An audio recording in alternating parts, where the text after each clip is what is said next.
Welcome back, Wolfpack. Verlis here to some more Fan Fridays, this time with a feature from Butter Baron, who also has a YouTube channel and asks if he can get a shout out if featured on Fan Fridays. Well, yeah, I'll give anyone a shout out on Fan Fridays if they ask for it, so you can go and check out the channel. Looks like mostly Minecraft content, a little bit of Pokemon, and if he brings this crazy strat and you like it, might want to go give him a little bit of views, check out how his channel works out.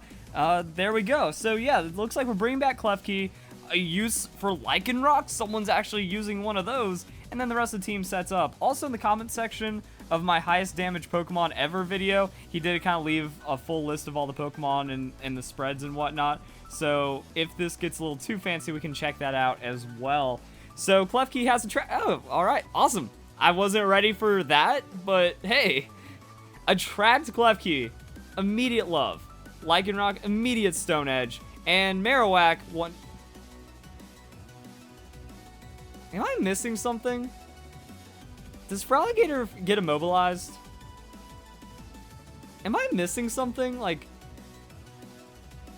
this shouldn't be happening this cleanly when you're running Klefki and Lycanroc. Like, I know Klefki is strong, but you just don't see it being used as much. And it feels like with the Prankster nerf and just unnecessary weaknesses that Klefki has kind of picked up over the years and generations, it seems like something that is a bit unnecessary. But that's going to be Whimsicott switching into a Thunder Wave, as now we have Magnezone on the field as well, and Lycanroc has a Fire Fang, so Fire Fang damage onto Magnezone. Solid hit right there, super effective though. And then that's going to be the Air Balloon Pop into a Discharge. So Discharge hits Whimsicott, I guess kind of safe switching if you want to use it. Lycanroc does get paralyzed, which is a little unfortunate for having the outspeed. Double paralysis for the opponent. Man, Discharge can do that. It's only 2 instances of 1 in 3, so like 1 in 9 chance. You double paralyze both opponents. Then Whimsicott goes for the taunt. So Klefki getting taunted really sucks, and Klefki can't swagger now. Magnezone throws down the Flash Cannon, so that's looking to take out Lycanroc, and Lycanroc will go down. So not the perfect strategy, but showing a crazy little start right there. And that's also going to be Klefki in a pretty bad situation right now. Whimsicott is paralyzed, so that could maybe do something as Electivire comes in. So Electivire has like strong outspeeds and damage against the Magnezone, and Whimsicott's paralyzed, so paralysis means nothing's going to happen right now. Magnezone has a hidden power, Klefki avoids that, and Electivire goes for the Earthquake. Understandable that you just kind of sacrifice Klefki right now when taunted. Enough damage KO Magnezone, Klefki manages to survive, and Whimsicott takes a little bit of damage. So yeah, like this is a really back and forth battle. Klefki goes for the Draining Kiss, and it has something to use at least while taunted. It does a surprising amount of damage to the Whimsicott. And Whimsicott heals on the leftovers. So yeah, now we're going to see what the last Pokemon from the opponent is and how the Electivire gets to deal with that. Alright, so Feraligatr, we already saw it.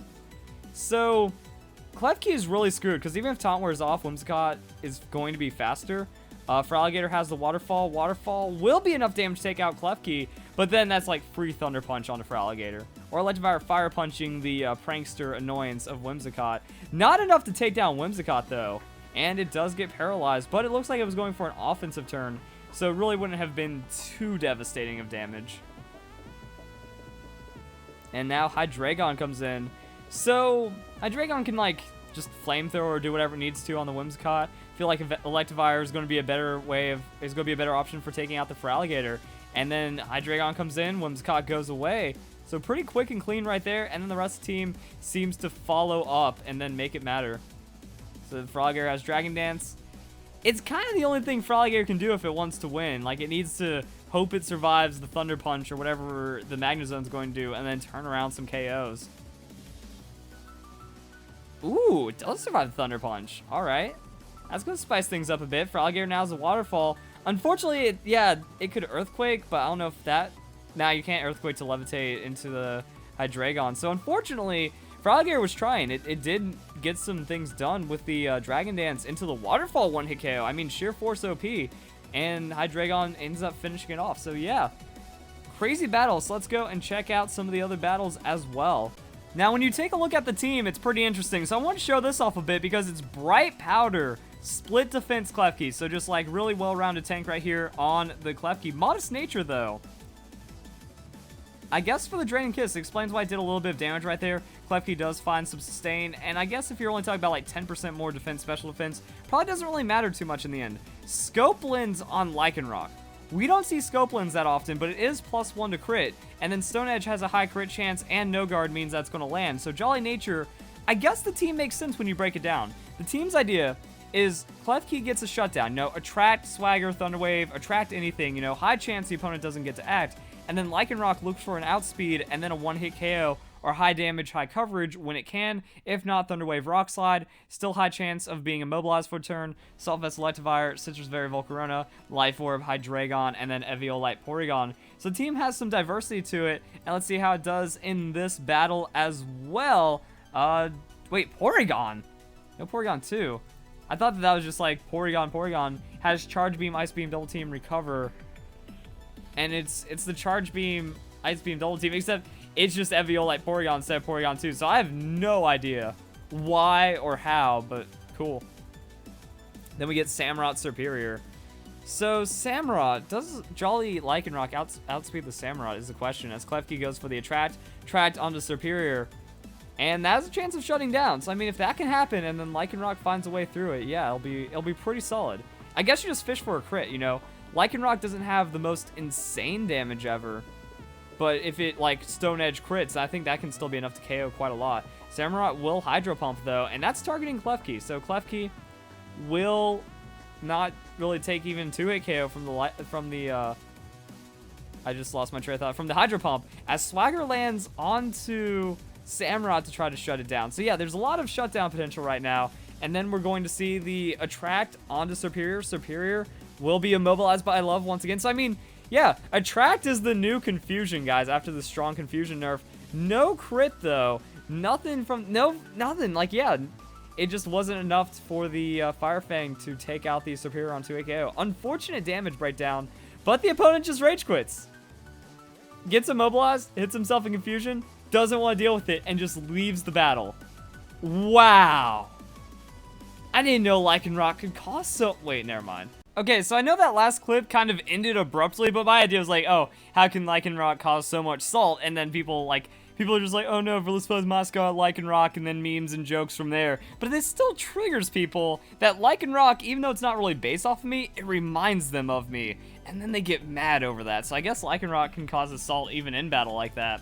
And that's going to be Lycanroc Klefki once again, as it's a Weavile Ninetales lead. So now we're going to see Prankster nerf in action. Actually, Prankster Pokemon versus Dark typing, but Ninetales could get wrecked by the Lycanroc. And if it crits, then that means the Aurora Veil means absolutely nothing as well. So there's multiple levels of shenanigans that could happen. Weavile goes for the Fake Out though. Fake Out shuts down Klefki on this initial turn. Klefki's going to flinch. Ninetales with the Blizzard, so no. Not going for like flinch Aurora Veil. Lycanroc tanks it just fine, and then goes for the Stone Edge. Stone Edge connects onto Ninetales, and yeah. There's the crit. I don't think you needed crit then without the Aurora Veil. Also, it's only 33% reduction. Either way, Ninetales not going to be able to survive just stab high damage power like that one. So now Mimikyu comes in. And we're just going to see how the Lycanroc plays with the Mimikyu. So Klefki goes for the Attract. Doesn't affect Weavile. Unfortunate. Yeah, I think that misplay could have been avoided. Like, I thought that was the idea of the Klefki. That when I saw that, I was like, okay, maybe... And then Woodhammer one-shots Lycanroc. So kind of an unfortunate turn right here. That would have been like, you want to kind of maybe shut down the Mimikyu a bit more with the Attract. Whatever. My thought was, you go Modest Nature on Klefki, that way Draining Kiss has a lot of damage. Then you get a big heal when you can't use Prankster shenanigans if you need to. Also, maybe that works for Whimsicott as well. Modest, or... I've seen some timid Whimsicott, but I mean, you're still really fast. So really fast Pokemon using Moonblast against Dark-type kind of makes up for the Prankster nerf, depending on who it is. But Klefki, that's going to be the Attract onto Mimikyu. And now we're going to see what Electivire does. As Weavile goes for an Ice Punch. So the Ice Punch hits Electivire pretty hard. I was not expecting that much damage onto Electivire. Has a bit of natural bulk, and Weavile has high damage, but it's not like, you don't expect that much damage from an Ice Punch. Maybe an Icicle Crash, but not an Ice Punch. So that's going to be Weavile surviving on the Focus Sash at 1 hit points. Buckets! I don't know, I saw the Mimikyu, and for some reason I like mini dyslexia'd that, and I saw Weavile as a text, even though it's Ice type and it can't be affected by the hail. So that's kind of weird, but whatever. Mimikyu takes a little bit more hail damage. That's going to be just shrugged off by the leftovers, and then Klefki kind of chilling there doing his thing. And that's where we see the Draining Kiss, maybe. So Weavile goes for the Ice Shard, tries to priority out the Electivire. Doesn't work. And then Klefki, and then Mimikyu goes for the Shadow Sneak. So, wow, double priority to take down Electivire. I think that was unnecessary. But either way, now we're going to bring in the Klefki for Thunder Wave onto Mimikyu. That's an wow, this is interesting. Because I guess the idea is that at any time, Weavile gets, like, just shut down. So you might as well make it impossible for Mimikyu to do anything, and then you just win. Because you got the modest Draining Kiss. I'd use it, especially on a frail Pokemon like the Weavile. And then Volcarona. So now we're also rocking Volcarona. If it's Heat Wave, that's going to be extra shenanigans into destruction. Oh yeah, we already know. I saw the moveset. I didn't pay attention to the moves on the Volcarona. But Weavile goes for the Night Slash. So Night Slash, that's going to hit Volcarona for a solid hit, but Volcarona has a lot of bulk. And then Flame Body for the KO. Going to happen. And then Citrus Berry Volcarona, a classic, being more than enough healing. And then Mimikyu just kind of left to die. As we see Quiver Dance. So more stats to secure a one-hit KO. And then Klefki with a Draining Kiss. So Draining Kiss actually targeting Weavile now. So that's unfortunate. That's burn on the Draining Kiss turn. We could have used that to break the disguise on the Mimikyu. Either way, Mimikyu does not get a chance to do anything. Hail stops. That's fine. Mimikyu heals with leftovers. So this is like bulk attack, like hit points attack Mimikyu, because it was doing work. Has some offensive things that it wants to do. And then the opponent has Sand Slash. Alright. I forgot they has one more Pokemon, but Sand Slash comes in. And now Klefki going to Thunder Wave. Sand Slash avoids it. So that's going to be Thunder Wave nerf on top of Prankster nerf. Just removing everything from Klefki. Klefki is not fun anymore. It's just so sad. So that's going to be Heat Wave. And then Sand Slash getting obliterated. I don't even want to know. 4 times super effective hit from +1 Volcarona. That's just too much damage. Sand Slash does go down before it has a chance to do much of anything, though. And now Klefki, you just swagger Mimikyu. You have Attract, Paralysis, Swagger on the Mimikyu.